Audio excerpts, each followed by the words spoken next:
AMS allows users to access their cloud on any BenQ display, eliminating the need to connect notebooks or USB drives. Personal settings also follow users from display to display.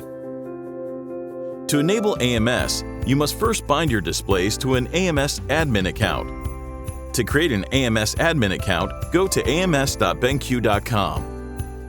Once you have an AMS admin account, go to an interactive display and tap the avatar on the bottom left. Then enable AMS service.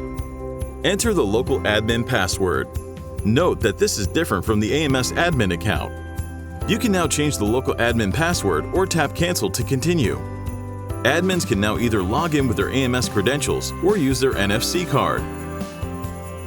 The display is now bound to your organization. That's it. AMS is now enabled on the display, and users can access their cloud storage and personal settings.